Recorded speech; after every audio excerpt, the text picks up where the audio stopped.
I'm Larry Farver, and let's queer up politics. Out gay Carl Wilson wins New York City Stonewall District Council race, beating Mamdani, endorsed candidate. Carl Wilson has won a New York City council seat representing Manhattan's 3rd District, a historic LGBTQ+ stronghold that includes the Stonewall Inn. Wilson, former chief of staff to State Senator Erik Bottcher, will become the district's 5th consecutive out gay council member. This will continue a streak of queer representation dating back to 1992. The district covers neighborhoods including Chelsea, Hell's Kitchen, the West Village, and Greenwich Village. Wilson's victory marks a win for moderate Democrats in a closely watched race. New York City Mayor Zohran Mamdani has endorsed Wilson's opponent, Lindsey Boylan, while Council Speaker Julie Menin backed Wilson. As Wilson was the only out LGBTQ+ candidate in the race, this sparked discussion about whether the district's historic identity should influence representation. However, voters told the advocate that they prioritized policy over identity. Backed by labor unions, elected officials, and queer groups, Wilson campaigned on affordable housing, expanded crisis intervention services, and stronger public transit. He also emphasized LGBTQ+ protections, particularly for transgender people. Well, leading off the last point, I'm glad he's supporting the trans community, but having been a former resident in the New York City area, all of those things are important, looking at housing and infrastructure and transportation. So I'm glad to hear that the identity, especially of gay New York and LGBTQ New York, is still a stronghold.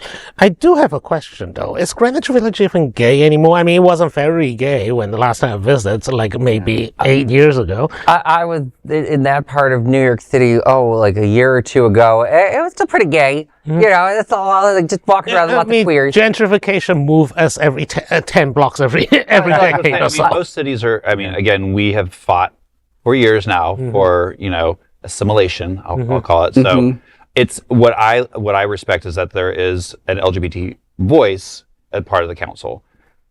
The fact that he happens to be in a district that also has a lot of our LGBT history is great. Yes. And what I like is the fact though that the article said that, people vote not based on identity, but based on qualifications. So apparently they all thought he was a qualified person, so we shall see if he is or not. I actually would say the voters, I call BS on the voters on that one, and you've elected queer people since 1992, there's nothing wrong with that, but when he was the only out candidate, he was the chief of staff to the last openly gay city council of the district. He was sort of the guy and I get that. But don't say that identity didn't play a role. Now, for those that don't know, Lindsey Boylan, she was one of the first people to accuse Andrew Cuomo of sexual harassment. That was her claim to fame. And I think that's one of the reasons why Mamdani supported her. Partially because if those that didn't know, Mamdani did like to remind people that Andrew Cuomo was a criminal and a liar.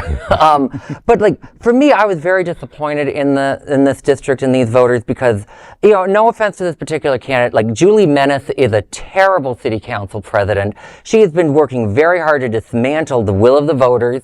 She's been trying to push anti-free speech legislation. That's what this race was really going to be about, is Mamdani just vetoed this free speech buffer zone stuff that they wanted to pull, that the ACLU and all these progressives were for. And this guy could be a vote to override the veto. So we'll see if this person is going to help represent the people or if he's just going to be another business interest, corporate developer, Julie Menin acolyte. And without actually reading the opponent's platform, I can't tell you what their meaningful policy. Everyone can. If you're running for New York City Council, protection of LGBTQ rights, it's kind of a default setting. Again, housing, transportation. Yes. The two things that New York are famous for having problems with. So, but what you're going to do on housing or transportation, those nitty-gritties, New York voters will tear you apart on. Right, or what you can actually get through. Anybody, we just said it earlier with politics, everybody can say this is what I'm going to do, but if you're one person, what are you truly going to accomplish unless you have a strong enough will and power and can sway some people? And city council, you're part of a group where it's Trump and Mamdani are both shown that an executive really can. If they're really interested in using the power, they can. Absolutely. And you can use it for good, like I would say Mamdani does, or you could use it for evil, like I think most of America understands. Why are you gesturing towards me about this? Well, Well, you're to my right, so. Sorry. Well, left is sinister, so it shouldn't be. Anyways, there is no other queer nonprofit media platforms like this in the entire world. Support our LGBTQ stories by sharing them and subscribing to Queer News Tonight.